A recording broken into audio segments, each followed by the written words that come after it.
em realidade científica. Ele morreu em 1964, mas eu vou conhecer um homem que herdou alguns de seus genes espaciais. Seu filho, Hartmut, é engenheiro astronáutico e sabe tudo sobre o Silverbird. Como vai? Bem, É um prazer conhecê-lo. o prazer é meu. Você saberia descrever a aparência do Silverbird como seu pai havia imaginado? O primeiro projeto era um avião como este, com 28 metros de comprimento, e você vai ver que a envergadura dele é de 50 metros. Ele foi concebido como um avião que atingiria velocidade supersônica. Isso quer dizer mais que o Mach 5. Hartmut me explicou que o Silverbird foi projetado para voar acima da atmosfera terrestre, fugindo das camadas mais densas de ar. Assim, ele consumiria muito pouco combustível ao fazer seu trajeto ao redor do globo. Ele cortava o espaço e de novo retornava, cortando o ar. E foi chamado de voo cortante. Ele cortaria o ar como uma pedra achatada. Como uma pedra achatada no mar. Ele cortava as camadas mais densas da atmosfera.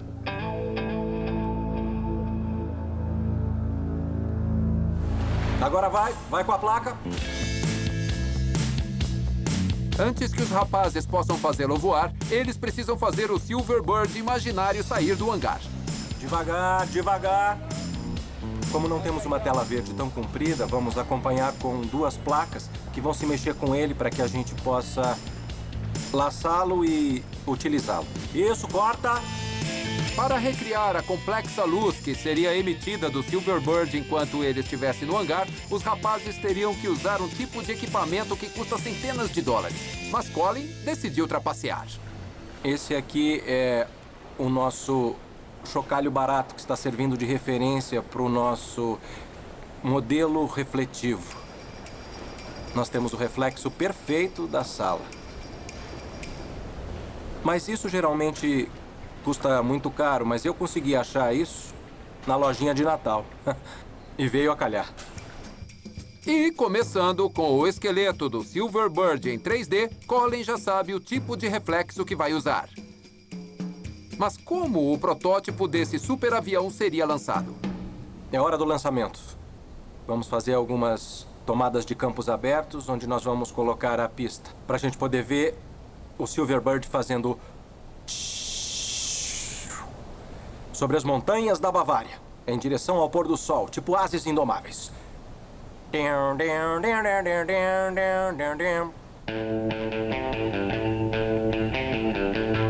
Você saberia descrever o lançamento, como o Silverbird entraria em órbita? Primeiro, o Silverbird seria impulsionado numa plataforma móvel por um foguete de água quente a 800 km por hora. E depois a aceleração ficaria a cargo do seu próprio motor até o espaço. Os alemães gostavam muito de usar as plataformas móveis para lançar suas armas, como esta bomba voadora. Então, Colin construiu uma plataforma em 3D para lançar seu Silverbird. Depois ele logo chegaria até cerca de 5.000 quilômetros no instante. 5.000 quilômetros, imagine. Não temos nenhum avião hoje que atinja essa velocidade. Bom, pode dizer o que isso faria, toda essa aceleração com o piloto lá dentro? Nós sabemos hoje que não é tão difícil. Um carro de corrida tem mais aceleração quando está fazendo uma curva. Por exemplo, em um ônibus espacial, acho que era o Saturno V, era cerca de 7G, mas por 60 segundos. E isso não é um grande problema para os pilotos. Não é um grande problema para muitas pessoas. Certo, você tem que treinar um pouco, você tem que aprender, é lógico. Mas pode ser feito por seres humanos. Me sinto meio Darth Vader. Você não parece ele. E o ser humano de sorte é Colin. Eu não consigo sentar. Vai machucar minha bunda. Essa é a coisa mais apertada que eu já usei. Eu estou usando uma máscara de oxigênio da Segunda Guerra Mundial daquela época. E para completar o visual, nós compramos macacões de pintura e decoração que não são nada confortáveis. Podemos gravar logo? Eu estou ficando com muito calor. Colin vai ficar no lugar do piloto para o primeiro voo do Silverbird. Eu vou usar isso aqui. Como é que chama? Cartola. A cartola do câmera? Isso. Isso. O pequeno tripé é perfeito para usar como volante em nossa aventura nazista.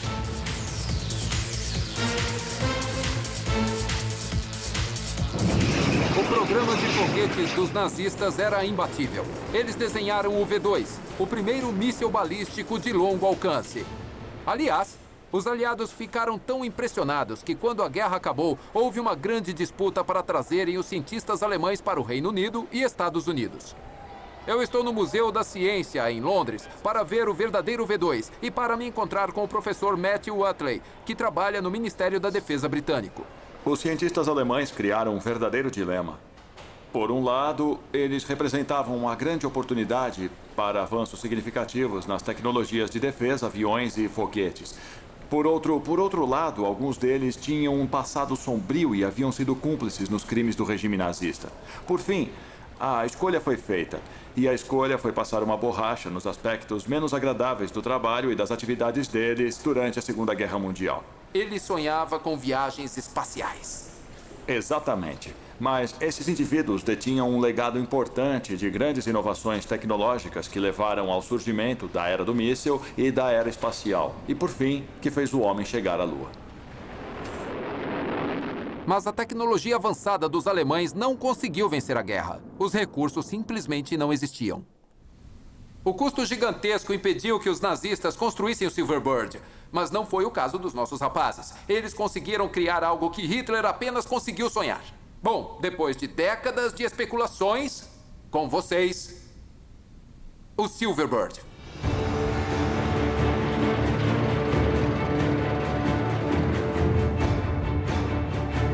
O mais irônico é que o Silverbird não era para ser um bombardeiro. O interesse original de Eugene Sanger era mais ambicioso. Ele sonhava com viagens espaciais. Meu pai acreditou até o último momento que um dia o Silverbird voaria e até hoje ainda esperamos que isso se torne realidade, que isso se torne um passo em direção aos voos espaciais.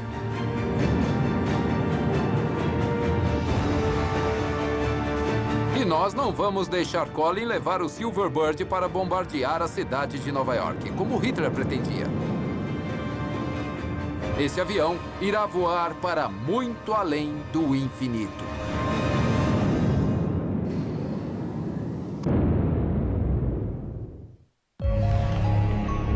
Às sextas, em As Maravilhas do Sistema Solar, o Dr. Brian Cox nos mostra como as forças que moldam o Sistema Solar também estão presentes na Terra.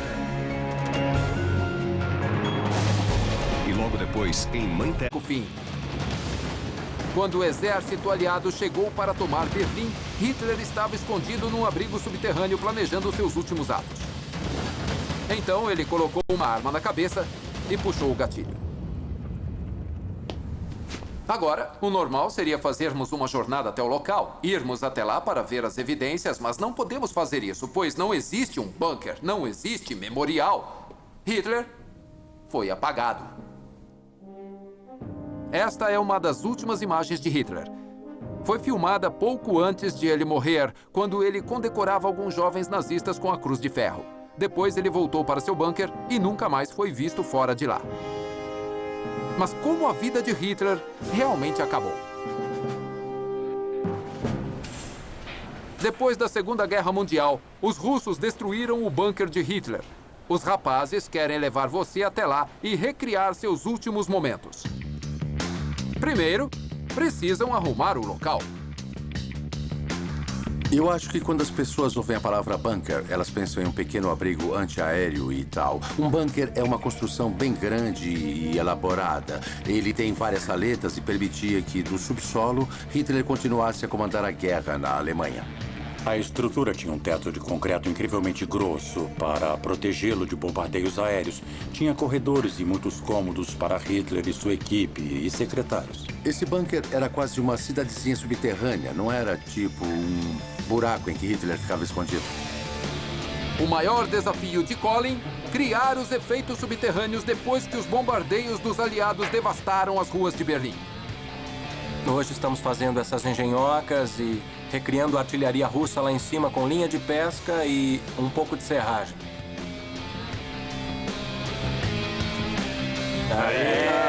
Nós temos o pó, gente. Nós temos o pó. Legal. Enquanto os rapazes estão no bunker, eu estou indo atrás de evidências dos últimos passos de Hitler. Não há filmagens de sua morte e apenas relatos de algumas testemunhas oculares. Mas existe um especialista no suicídio de Hitler. Christian, como vai? Sou Jeff. Christian Gershel é um colega pesquisador da Universidade de Londres. Hitler estava em um estado mental e físico muito frágil no bunker, onde estava morando havia semanas. Não havia luz solar no bunker e Hitler começou a descuidar de sua aparência física. Ele era famoso por usar uniformes muito bem arrumados, ele era obcecado por higiene. Mas membros de sua equipe disseram: Hitler finalmente está com farelos de bolo no seu bigode. Ele está tremendo. E... pum!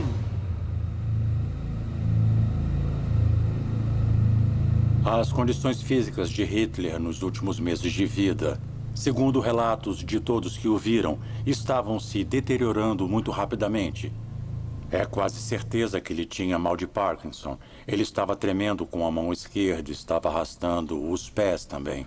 Ele havia perdido o controle dos eventos, mas Hitler ainda era o líder incontestável do Partido Nazista e da Alemanha. Uma das coisas extraordinárias dos últimos dias no bunker, é claro, é que Hitler ainda achava que ele era o comandante-chefe das Forças Armadas. Ele achava que ainda estava movimentando exércitos. Ele enviava ordens fantásticas que nunca chegaram até ninguém. Mas é claro que a resistência alemã havia praticamente desmoronado. Os exércitos eram fantasias. Hitler estava brincando de jogos de guerra. E ação!